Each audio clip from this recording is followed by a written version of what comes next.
Hello students, अपन जो पढ़ रहे थे वो क्लीवेज के लिए पढ़ रहे थे और क्लीवेज अपन देख रहे थे। सबसे पहले अपन ने जो पार्थेनोजेनेसिस देखा था उसके बाद में क्लीवेज पे बात किए थे। क्लीवेज में अपन ने सबसे पहले उसकी डेफिनेशन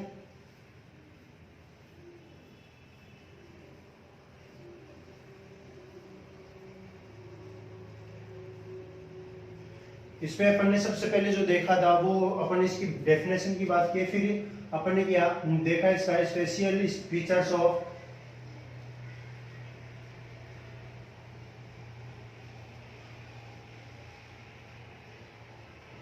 क्लीवेज, जिसमें अपन ने देखा कि जो क्लीवेज होता है उसमें क्या क्या ऐसी विशेषता होती है जिसके कारण एक कोशिका से, जो कोशिका अनिषेचित हो या निषेचित हो, उस एक कोशिका से बहुकोशिकीय जीव का निर्माण होता है। इसमें किस प्रकार से डिफरेंशिएशन होता है, उसमें होने वाले सेल डिवीजन से बनने वाले न्यू सेल्स को अपन क्या कहते हैं, तो उनको क्या कहा जाता है, ब्लास्टोमियर।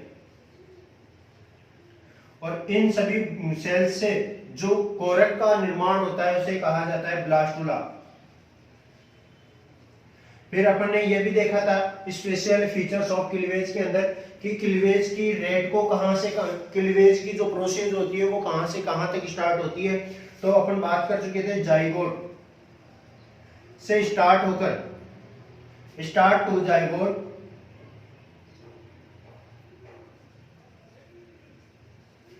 जाइगोट फ्रॉम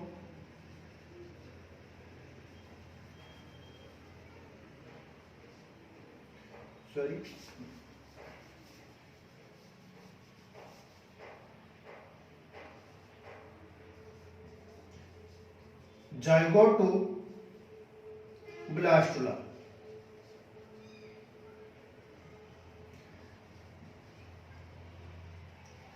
यानी कि जो जाइगोट, जो ब्लास्टोमेयर का जो निर्माण होता है वो जाइगोट से स्टार्ट होकर कहां तक जाता है, ब्लास्टुला तक जाते हैं, जिसको अपन हिंदी में कहते हैं कोरक।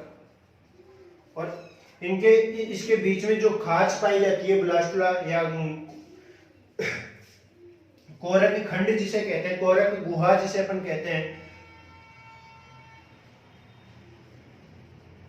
उसको कहा जाता है ब्लास्टोसील। जो कैसी होती है, अंदर से खोखली होती है, चारों तरफ उसके कोशिकाओं का की लेयर पाई जाती है जो उसको कवर करती है चारों तरफ से, और बीच में होता है वो एक गुहा पाई जाती है जिसको ब्लास्टोसील कहा जाता है। फिर इस ब्लास्टोसील का अरेंजमेंट होता है और उसी के अरेंजमेंट के साथ प्रोसेस स्टार्ट होती है गैस्ट्रुलेशन। उस गैस्ट्रुलेशन के अंदर 3 जर्मिनल लेयर का फॉर्मेशन होता है।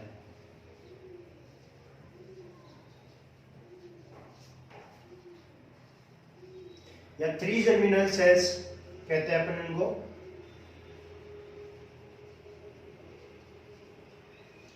ये सेल्स ही आगे जाके भ्रूण के निर्माण के लिए कोशिकाओं का फेट मैप तैयार करती है। कहने का मतलब ये है कि इन 3 कोशिकाओं के अंदर बनती है एक्टोड्रम,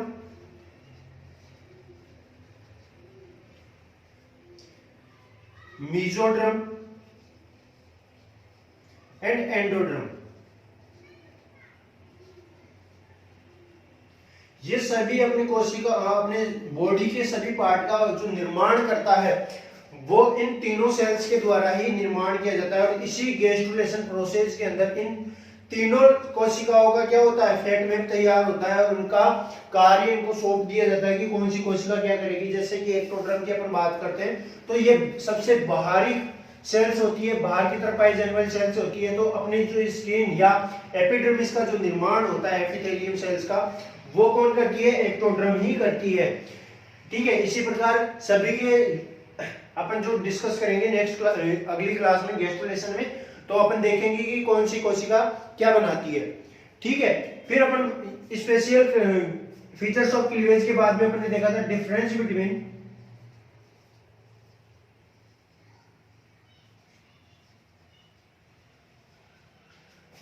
बिटवीन किस किस के बीच में देखा था। एक तो normal cell division and cleavage. ठीक है, तो इसमें अपन ने मेन डिफरेंस क्या देखा था कि जो नॉर्मल सेल डिवीजन होता है उसमें कोशिकाओं का जो पेरेंटल सेल्स होती है वो डॉटर सेल्स के बराबर होती है, या इनका जो रेशियो होता है वो समान होता है, न्यूक्लियस और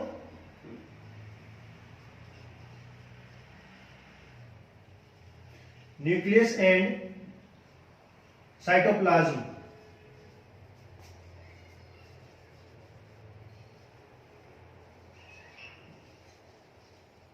रेशियो इक्वल होता है। किसमें? नॉर्मल सेल डिवीजन के अंदर, जबकि इसके अंदर क्या पाया जाता है? डिफरेंस पाया जाता है।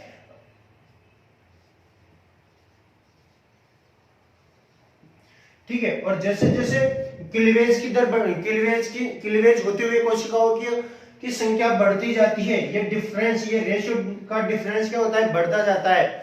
ठीक है, तो ये जो होता है वो क्लीवेज के इन्वर्ट होता है, इन्वर्ट प्रोपोर्शनल होता है। जैसे जैसे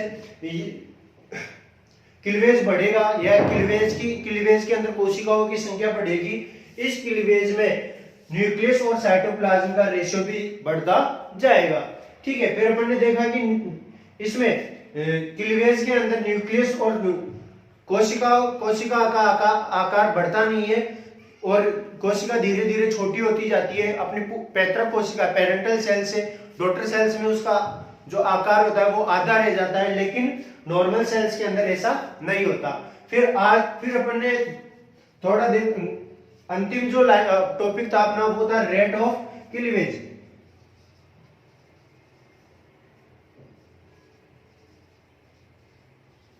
इस रेट ऑफ क्लीवेज के अंदर अपन बात कर चुके थे, तो डिफरेंट स्पीशीज के अंदर डिफरेंट रेट ऑफ क्लीवेज होता है, क्लीवेज रेट होती है।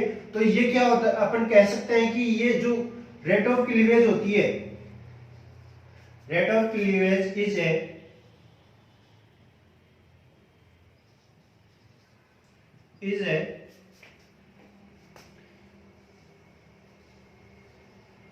Species specific. ठीक है, स्पेसिफिक क्यों? क्योंकि अलग अलग एनिमल्स, अलग अलग प्रजाति के प्राणियों में विदलन की दर अलग अलग होती है। तो इसकी परिभाषा भी अपन लिख सकते हैं कि क्लीवेज की दर या विदलन की दर,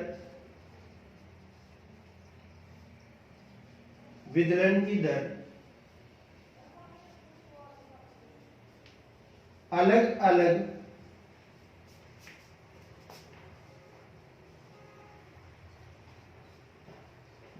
जाति के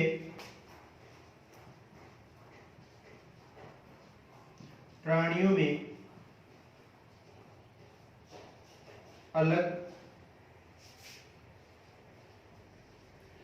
अलग होती है। एग्जाम्पल के तौर पे अपन बात करें, गोल्ड फिश में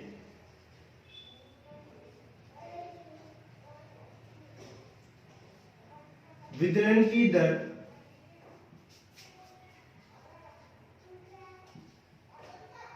विदलन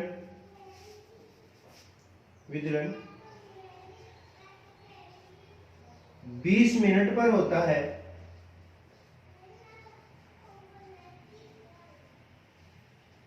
जबकि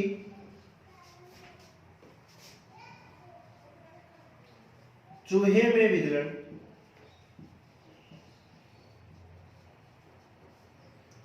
1 घंटे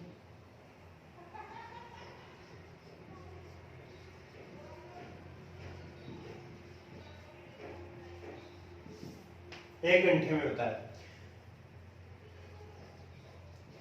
इसी प्रकार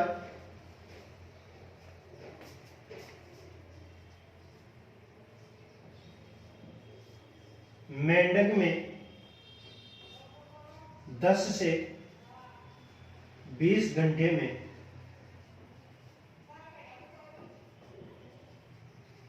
होता है।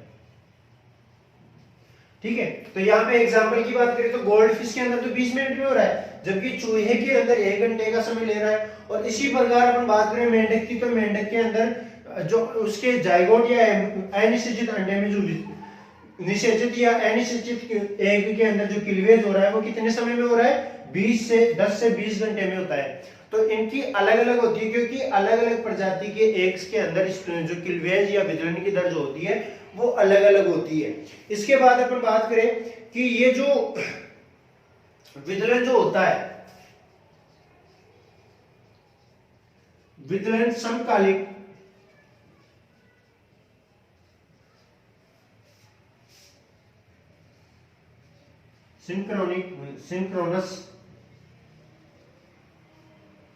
सिंक्रोनस का मतलब समझते हो ना?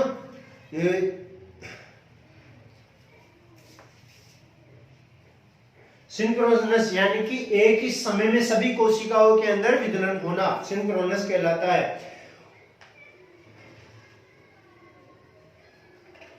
सिंक्रोनस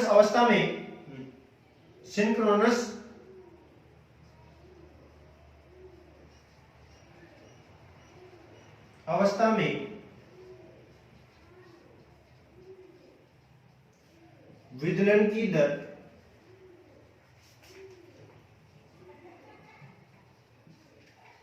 अधिक होती है, परंतु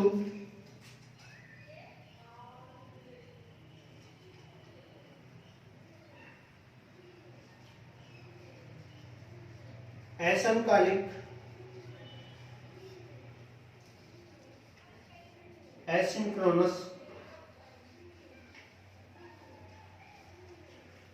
असमकालीन में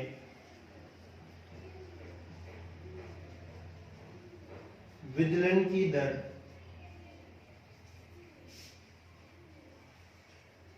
कम हो जाती है।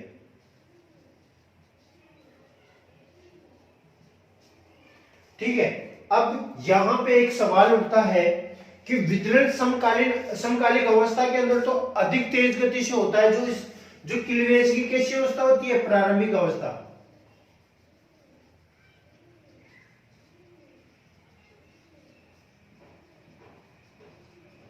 प्रारंभिक अवस्था समकालिक में विदलन की दर अधिक होती है, जबकि असमकालिक होते ही विदलन की दर कम हो जाती है। क्यों? ऐसा क्या परिवर्तन आता है उसके अंदर जो उसके विदलन की दर कम हो जाती है? तो इस अवस्था से निपटने के लिए लॉवट्रुप साइंटिस्ट थे, लॉवट्रुप, इन्होंने 1974 के अंदर कहा कि इस प्रकार का जो विदलन होता है वो इंटरफेज के अंदर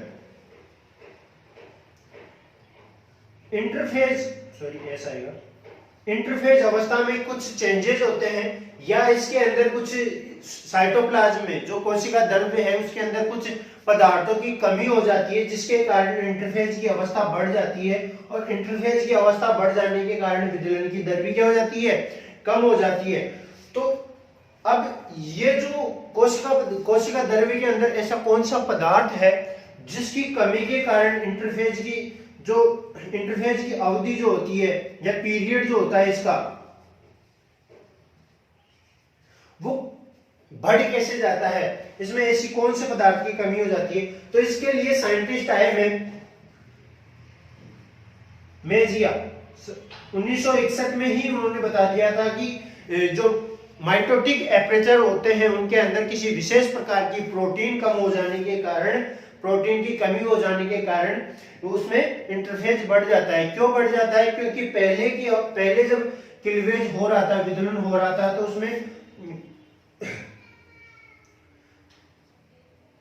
उसमें सॉफिशिएंट यानी कि अपन कहें प्रचुर मात्रा में प्रोटीन उपस्थित थी, जिसके कारण विदलन के समय जो ऊर्जा की आवश्यकता होती है कोशिकाओं को वो प्रोटीन से इनको मिल रही थी। लेकिन जैसे जैसे क्लीवेज बढ़ता जाता है, एक सेल से 2 से 4 से 8 कोशिकाओं का निर्माण होता जाता है, तो उस समय क्या होता है कि ये प्रोटीन धीरे धीरे कम हो जाती है, क्योंकि ये एनर्जी प्रोवाइड करवाने में खत्म हो जाती है। और इसीलिए जो इसके अंदर डीएनए जो होता है, जब तक प्रोटीन उपस्थित होती है डीएनए खुद की कॉपीराइट बनाने में, रेप्लिकेशन करने में होता है, जेनेटिक कंट्रीब्यूशन को बढ़ाने के लिए, उसमें आवश्यक कोशिकाओं के निर्माण के लिए डीएनए उसमें अपने खुद के अंदर रेप्लिकेशन करता रहता है। लेकिन जैसे जैसे प्रोटीन की दर क्या हो जाती है, कम हो जाती है, तो इंटरफेज अवस्था के अंदर डीएनए से क्या स्टार्ट हो जाता है, ट्रांसक्रिप्शन स्टार्ट हो जाता है। और ट्रांसक्रिप्शन के दौरान आरएनए का निर्माण होता है। यह आरएनए फिर प्रोटीन सिंथेसिस करता है।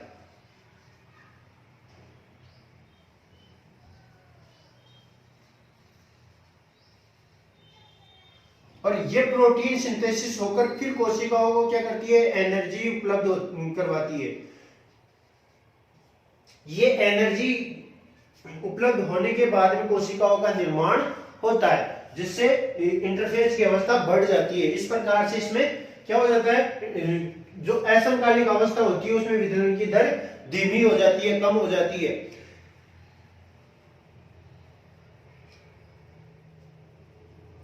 अब एक अपन ने क्या देखा था, स्पेशल फीचर्स ऑफ क्लीवेज के अंदर एक लाइन लिखे थे अपन, वो थी कि क्लीवेज की दर को कौन निरूपित करता है, कौन निर्धारित करता है, याद है? विदलन की दर को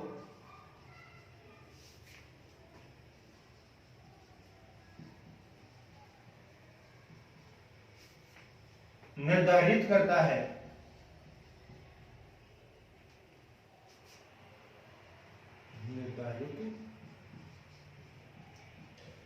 है ना कि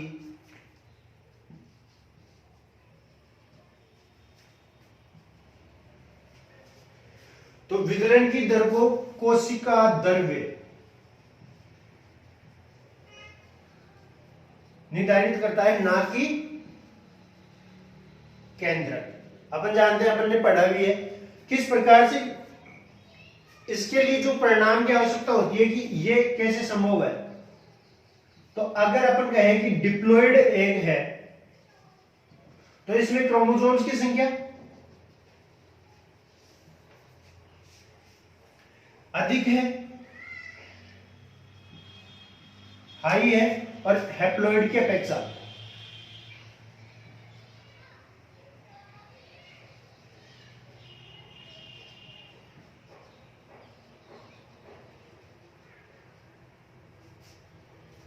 क्रोमोसोम्स में क्या है, लो।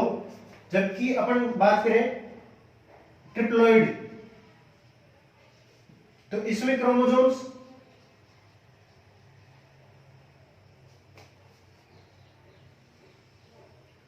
मोर देन हाई,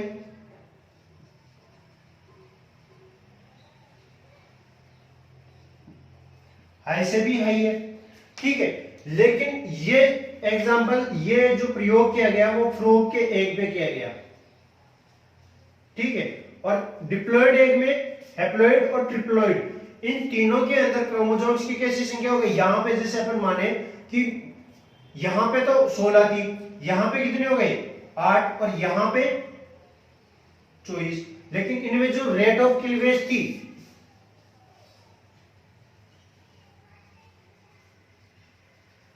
वो सेम थी। लेकिन यहां पे केंद्रक, अगर केंद्रक के अंदर, केंद्रक के द्वारा कोशिका क्लीवेज की दर को निर्धारित किया जाता, तो यहां पे इनकी गुणसूत्रों की संख्या के आधार पे इनकी संख्या बढ़ रही है, यानी कि केंद्रक बड़ा है। तो केंद्रक बड़ा होते हुए भी इनमें क्लीवेज की जो विदलन की जो दर है वो समान चल रही है। मतलब कि इसमें केंद्रक का कोई भी रोल नहीं है क्लीवेज की दर के लिए, ठीक है। अगर क्लीवेज की दर को केंद्रक निरूपित करता है, केंद्रक डिसाइड करता है, तो केंद्रक के आकार के साथ साथ विदलन की दर भी बढ़नी चाहिए। जैसे कि इसमें अपन माने 10 से 20 घंटे लगते, या फिर इसमें 5 से 15 घंटे ही लगते, और इसके अंदर अपन बात करें तो सिर्फ 1 घंटे से 10 घंटे ही लगते, इस प्रकार से विदलन की दर क्या हो जाती है, अलग अलग हो जाती है, लेकिन सभी में क्या होता है 10 से 20 घंटे के समय में क्लीवेज कंप्लीट होता है। यानी कि क्लीवेज की दर को कौन निर्धारित करता है, कोशिका द्रव्य, ना कि केंद्र। ठीक है, ये क्लीवेज की दर में आता है आपके। ठीक है, फिर इसके बाद में अपन बात करें कि क्लीवेज की दर को अपन भौतिक या फिजिकल चेंजेस करके कैसे बढ़ा दे। तो क्लीवेज की दर को अपन बढ़ा सकते हैं उसके फिजिकल चेंजेस करके उसके अंदर, जैसे कि अपन टेम्परेचर को इंक्रीज करते हैं तो क्लीवेज की रेट ऑफ क्लीवेज भी इंक्रीज होता है।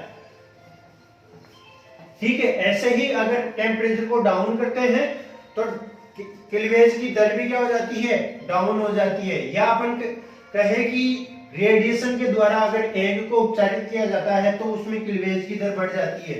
लेकिन इसके अंदर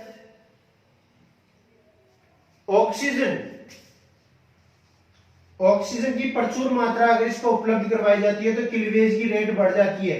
और CO2 के अंदर, गैस के अंदर अगर एग को रखा जाता है तो क्लीवेज को इनहिबिट करती है, क्लीवेज की क्रिया को रोकने का कार्य करती है। इस प्रकार क्लीवेज की रेट को अपन चेंज भी कर सकते हैं, जैसे कि उसका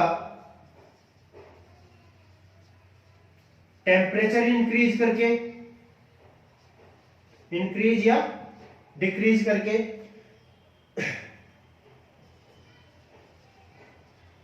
रेडिएशन के अंदर रखकर,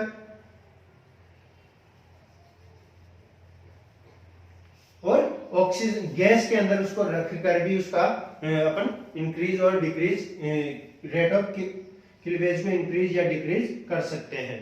ठीक है, अब आगे आता है विदलनों के तल, प्लेन ऑफ क्लीवेज।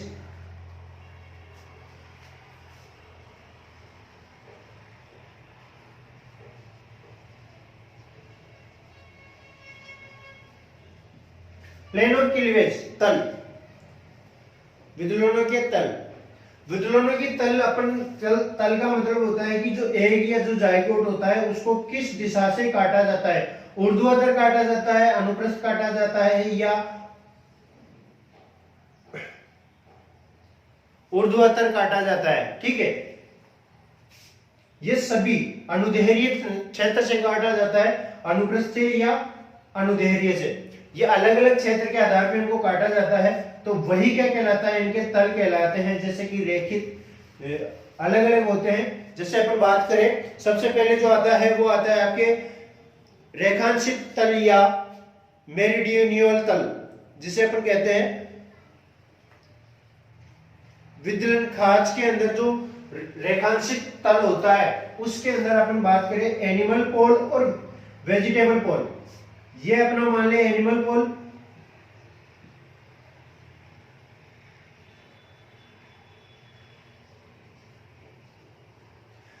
जहां पे एक का सक्रिय भाग पाया जाता है उसको कहा जाता है एनिमल पोल, और जिस क्षेत्र में योग पाया जाता है उसको कहा जाता है वेजिटेबल पोल।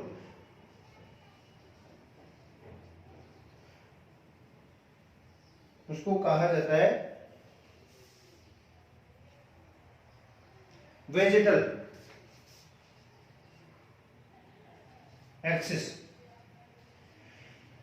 इसके अनुलंब इनको काटा जाए और इनके केंद्र बिल्कुल बीच में से इनको काटा जाए, और दोनों भागों में जैसे कि अपन ये बात करें, इस क्षेत्र से ऊपर की तरफ एनिमल पोल है और नीचे योग है जिसे वेजिटल एक्सिस कहा जाता है। इनके केंद्र से अनुलंब इनको काटा जाता है ऊर्ध्वाधर, तो इस क्षेत्र को अपन कहते हैं रेखांशित तल, जो इनको समान दो भागों में डिवाइड करता है, जिसको कहा जाता है रेखांशित तल।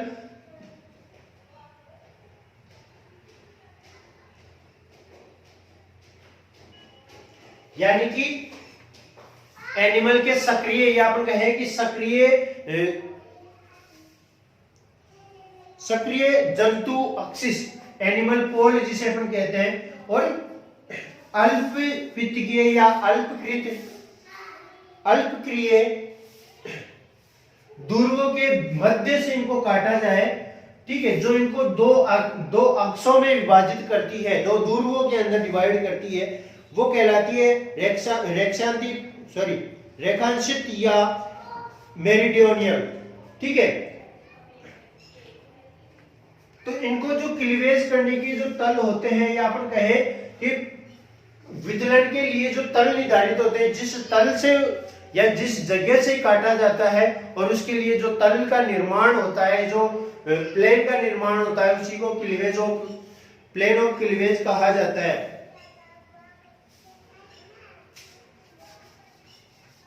ये इसके लिए परिभाषा है आपके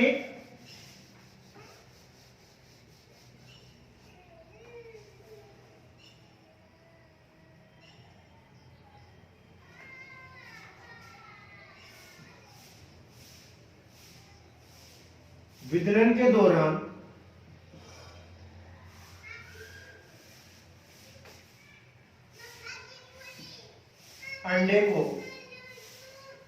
अंडे में होने वाला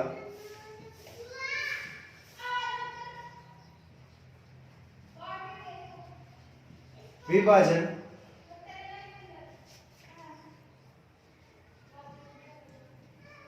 अलग अलग तल से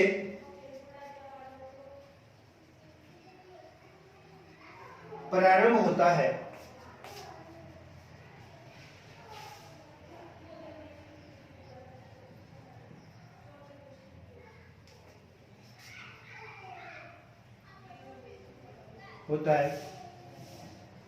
जिसे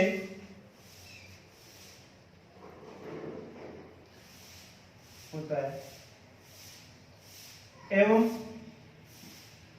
जहां से विभाजन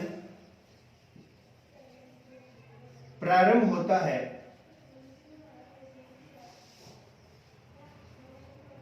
उसे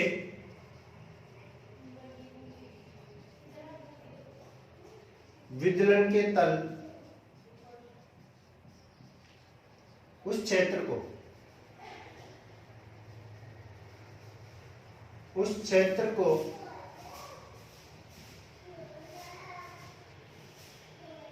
विदलन तल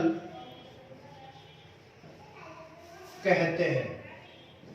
ठीक है, तो ये परिभाषा हो गई कि विदलन के दौरान अंडे में होने वाले विभाजन के लिए अलग अलग तल से प्रारंभ होता है, यानी कि अलग अलग क्षेत्र से प्रारंभ होता है, और जहां से ये विभाजन प्रारंभ होता है उस क्षेत्र को क्या कहा जाता है? विदलन तल कहा जाता है। इन विदलन तलों को अपन चार भागों में डिवाइड करते हैं। पहला आता है रेखांशित या मेरिडियोनल प्लेन। तो पहला जो है वो है रेखांशित या मेरिडियोनल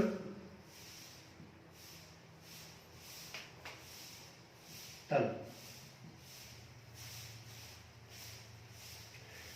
रेखांशित या मेरिडियोनल तल, इस तल के अंदर जो एनिमल पोल होता है,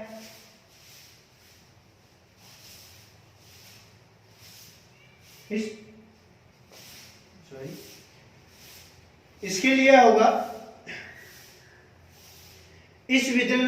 जब विदलन खांचे या क्लीवेज युग्मनज के सक्रिय जंतु अक्ष व अल्पक्रिय पित्तकीय अक्ष के केंद्र बिंदु से गुजरती है,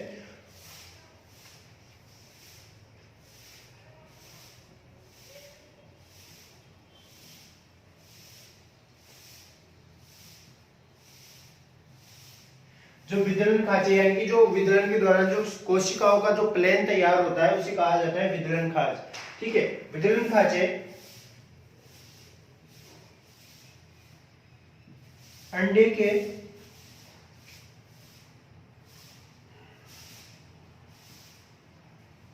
सक्रिय जंतु अक्ष व अल्पक्रिय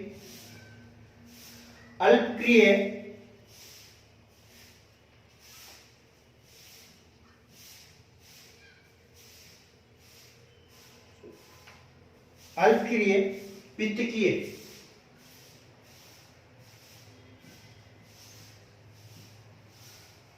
पित्तकीय अक्ष के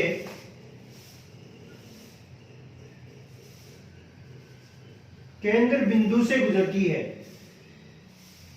से गुजरते हुए अंडे को दो समान ध्रुवों में या अंडे को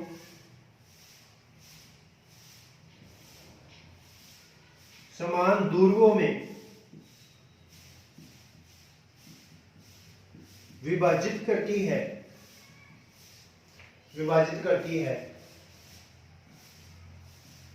मेरिडियनल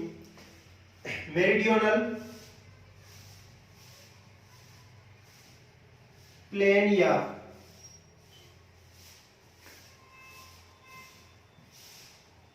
रेखांशित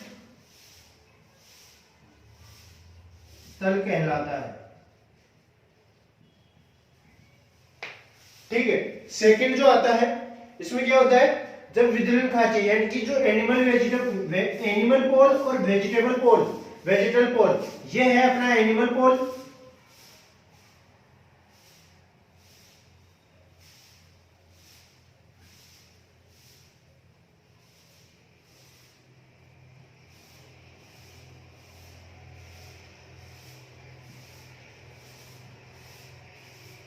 और ये है vegetal pole.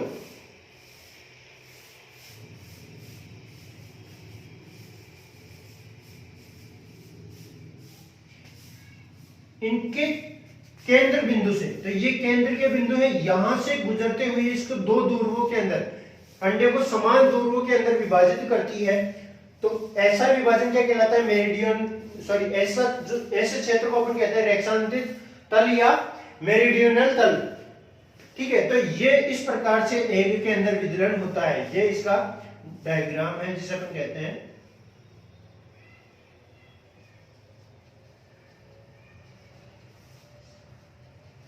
Meridional plane of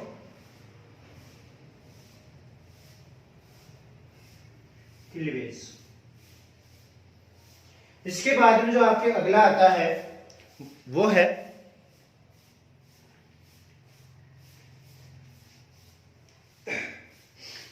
vertical plane. Second कौन सा है, वर्टिकल प्लेन, या इसको हिंदी में कहा जाता है उदग्र तल।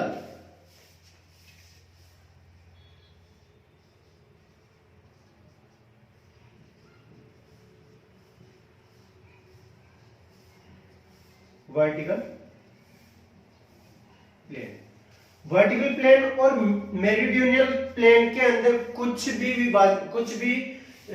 अंतर नहीं है। सिर्फ यह है कि एनिमल पोल को ये केंद्र बिंदु से नहीं काटता और ना ही वेजिटेबल पोल को केंद्र बिंदु से काटता है, ये इसके ऊर्ध्व भाग से काटता है।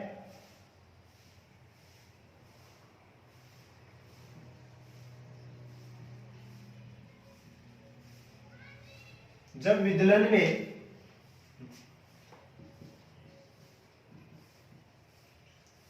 विदलन खांचे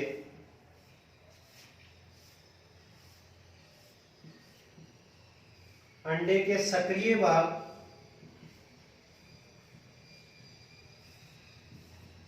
जंतु अक्ष व अल्पपित्तिकीय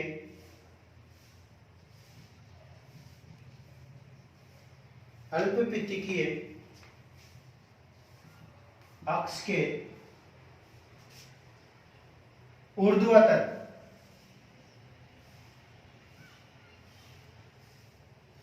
कैसे लिखते हैं,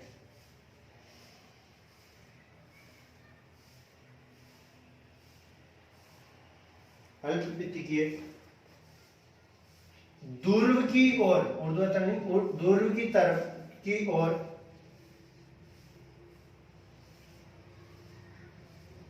काटती है। उर्दू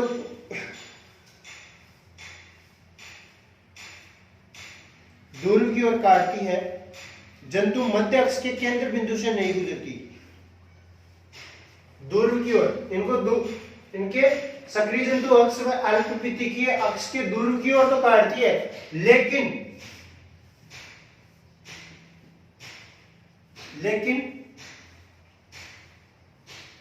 इनके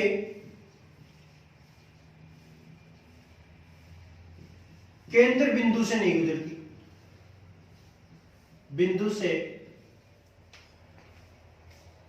ना गुजर कर कहां से गुजरती है? ना गुजर कर ये गुजरती है इनके पार्श्व क्षेत्र से, ध्रुव के मध्य से ना गुजर के उदगर तलीय विदलन ना गुजर कर पार्श्व तल की ओर से गुजरती है। पार्श्व तल की ओर से गुजरती है। इस विदलन को उदगर तल या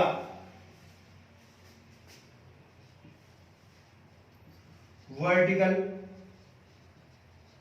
प्लेन कहा जाता है।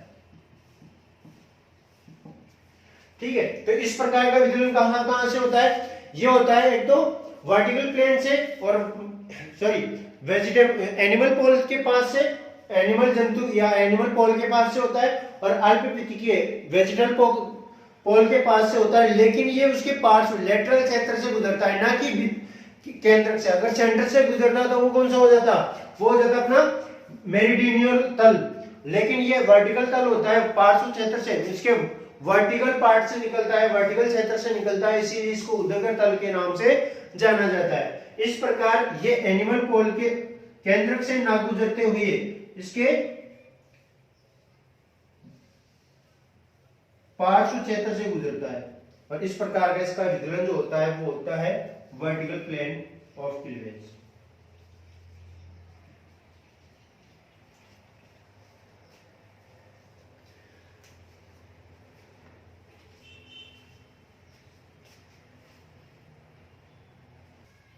और इस प्रकार का जो पहला जो है अपन बात करते हैं, तो ये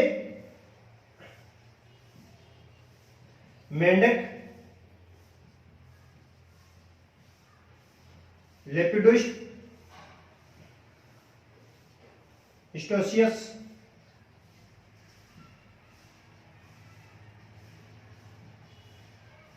एम्फियोक्सस एवं चूजे।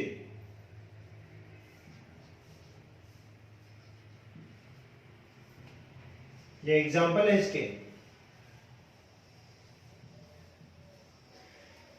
के अंदर पहले और दूसरे जो क्लीवेज होता है, फर्स्ट एंड सेकंड क्लीवेज होता है, वो इस प्रकार का रेखांशित या मेरिडियनल तल देखने को मिलता है। ठीक है, बात करते हैं उदगर तल। तो ये अपन बात करते हैं, पहले इसका एग्जांपल देखें तो मेंढक में होने वाला चौथा क्लीवेज,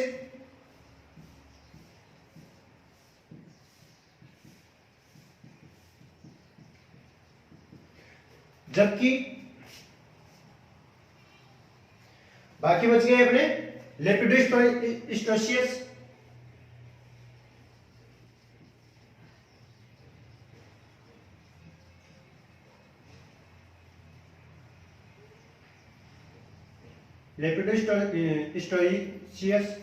एंड चूजे के तीसरे क्लीवेज के अंदर उदगर तल क्लीवेज देखने को मिलता है। अब बात करते हैं अपन तीसरे और चौथे की, तो इन दोनों क्लीवेज प्लेन को अपन नेक्स्ट क्लास में डिस्कस करेंगे, और इसके बाद में अपना स्टार्ट होगा कि सिग्निफिकेंस ऑफ क्लीवेज, और उससे पहले इनका डिटर्मिनेशन होगा कि पैटर्न कैसे तैयार होता है। पैटर्न, इनका जो पैटर्न को हिंदी में कहा जाता है प्रतिरूप, इसका इनका प्रतिरूप कैसे तैयार होता है, जो विदलन की तल होते हैं इनका फिर डिटर्मिनेशन होता है कि इनका तल कैसे निर्धारित होता है। तल के बाद में पैटर्न तैयार होता है, प्रतिरूप तैयार होता है, और तल प्रतिरूप तैयार होकर जो कोशिकाओं का अरेंजमेंट होता है वो किस प्रकार से होकर प्रतिरूप इनका तैयार होगा, फिर कैसे फेट मैप तैयार होता है, वो सभी अपन नेक्स्ट क्लास में डिस्कस करेंगे। अभी अपन ने देखे वर्टिकल मेरिडियनल तल एंड वर्टिकल तल, ठीक है। अब आगे अपन बात करते हैं दोनों क्लीवेज की, जो एक तो इसका ट्रांसफरेंस प्लेन होता है और दूसरा ट्रांसफरेंस के समांतरी होने वाला होता है।